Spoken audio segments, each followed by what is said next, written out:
Hello.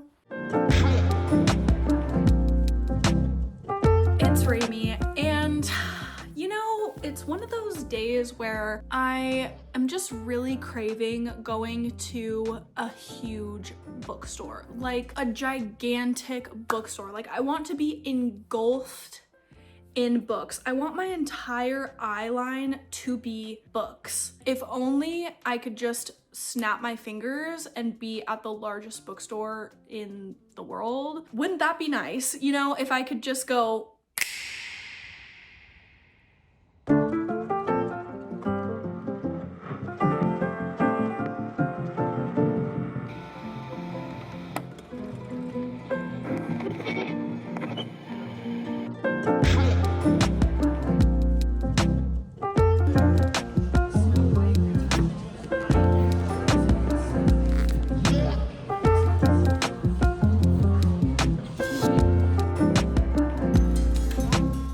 That? A dragon rider seeking revenge for the death of her brother. Powell's Books, also known as the City of Books, spans an entire city block located in the Pearl District of downtown Portland, Oregon. Powell's is the largest independent bookstore in the world. That is absolutely crazy to think about.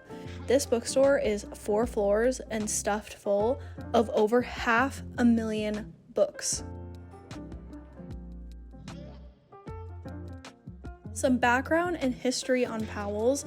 It sort of started in Chicago when Michael Powell opened his first bookstore in 1970.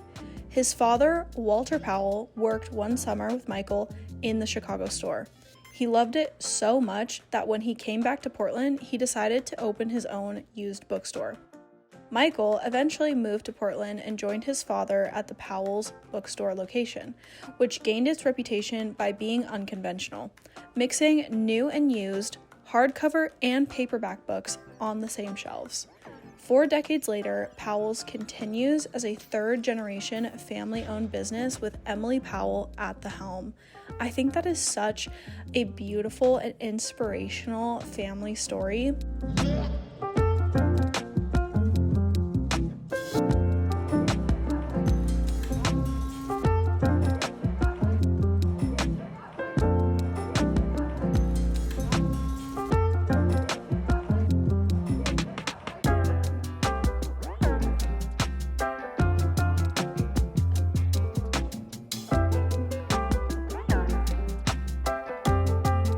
A quote from Emily Powell: "My grandfather taught me that our job is to connect the writer's voice with the reader's ear and not let our ego get in between. My father taught me not only the love of books itself, but also how to love the business of bookselling." One of the most amazing things to see was my non-reader husband getting excited about books.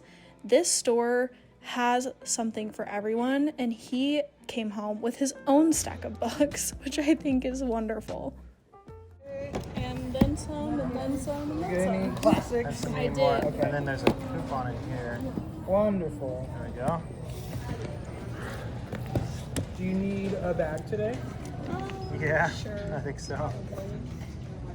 I'd be concerned if you said no. I know. Yeah, right. I mean,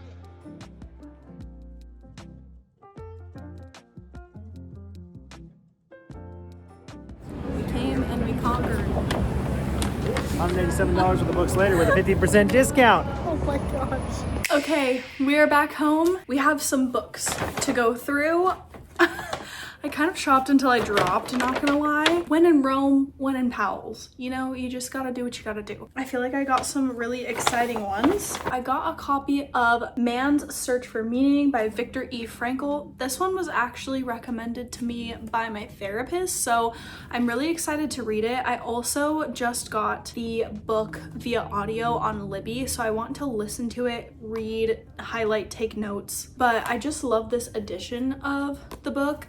And it was, I believe, in like one of the top picks for nonfiction in Powell's, like one of the most frequently bought. It is about a man who survived a Nazi death camp. So I'm really curious to read about his story and just glean strength and inspiration from this man's story. Next, I got this beautiful edition of Persuasion I think this is stunning. It is one of the classics that I might want to try to read this year, and I don't actually own a copy of this one, and so when I saw this gorgeous edition, I was like, yes please, I need to get this. It was only $10 and it's stunning, so I had to grab it. Next, I got a copy of The Bone Shard Daughter by Andrea Stewart. Not gonna lie, part of what caught my eye with this book was that there's a blurb from Sarah J. Maas herself on the very front of this book. It says, one of the best fantasy novels I've read in a long time, which is definitely saying something from the queen herself. This book sounded really interesting. The concept sounded a bit different, and one that I feel like I would really enjoy. It says, the emperor's reign has lasted for decades, his mastery of bone shard magic powering the animal-like constructs that maintain law and order, but now his rule is failing and revolution is sweeping across the emperor's many islands. When the emperor refuses to recognize his daughter as heir to the throne, she vows to prove her worth by mastering the forbidden art of bone shard magic, yet such magic carries a deadly cost. Like, that sounds so good, and like bone shard magic, animal-like constructs, like that just sounds really different and interesting. I had never heard of this series before, and that could just be me living under a rock. So if you've heard of this series, please let me know, and let me know if it's any good.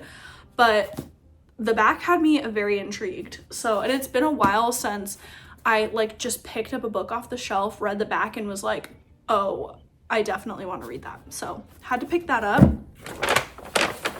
Oh my gosh, there's a spider on the floor. Ah! Where'd it go? Oh my gosh, where'd it go? Oh my gosh. Should I just step on it? Ah! I'm gonna try to smack it. Oh Lord, please help me. Oh my gosh, did I get it? Ah! Did I kill it? I think I killed it. Oh my gosh, I need to go get some toilet paper. Hold on. Oh my gosh, I was just sitting on this carpet. Ew. Ew, ew, ew. Okay, after that fiasco, oh my gosh, okay. I'm so glad that I saw it crawling on the floor and not crawling on me. So just taking a breath and we can move on. So the next book I have is Heart of the Raven Prince. I'm actually so excited to pick this one up. I really enjoyed the first book that I read of her, Curse of the Wolf King, and I've kind of been jonesing for another one of her retellings. And I believe that they're on Kindle Unlimited, but I just think that her covers are stunning and beautiful, and I would love them on my shelf. This one, I believe, is Cinderella. So the one that I read first was Beauty and the Beast. This is another nonfiction. It's called Grit by Angela Duckworth. I don't really know much about it, honestly. I just saw it on the shelf, read the back, and felt like I would probably resonate with it a bit. So essentially it talks about, like, yes, talent can get you so far, but really it's grit that sets people apart. And I want to be someone that has grit and integrity and motivation and can do hard things. And so I just felt like this book would be really inspiring, and she has a powerful story as a daughter of a scientist who apparently noted that she wasn't up to par in the smartness department. So she essentially took that, turned it into grit, and made something of herself. I don't know. This book really stood out to me, so I decided to take it home. So the last book that I got, I wasn't actually sure if I was going to read this book, but then I saw the copy. It had just come out, and I just thought it was stunning, and I enjoyed the first book enough to then be curious about the second book, and it definitely left off on a cliffhanger, and definitely an emotional cliffhanger. So I was like, oh, like I kind of want to read the next book, and then it had kind of gone out of my mind. And then when I was at Powell's, I saw this book on the shelf. It had just come out, and then of course it was a signed copy, so I had to get it. And that is A Curse, what is it?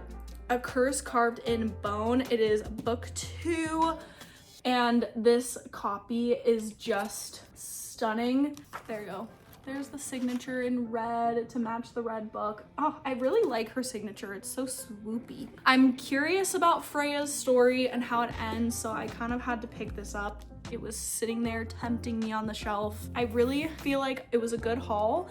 I'm actually really surprised that 2 of these books are nonfiction. I don't buy a whole lot of nonfiction, but you know, when at Powell's, there's a lot of options, so I'm just excited to dive into these books, add them to the ever-growing TBR. I really need to do another tackling my TBR video. It is maybe getting a little bit out of hand, so stay tuned if you want to see me try to tackle these books on the TBR. Anyway, thank you so much for coming along with me on this kind of random, exciting little Powell's trip. It was kind of like work trip turned let's do something fun, and I think it was a blast. I had so much fun. I haven't been to Powell's in like almost 10 years, so it was like I was a kid in a candy store. At some points though, like towards the end, I was honestly getting a little overwhelmed because like your brain can only take in so much information, and I was like, oh my gosh, I have looked at probably thousands of books at this point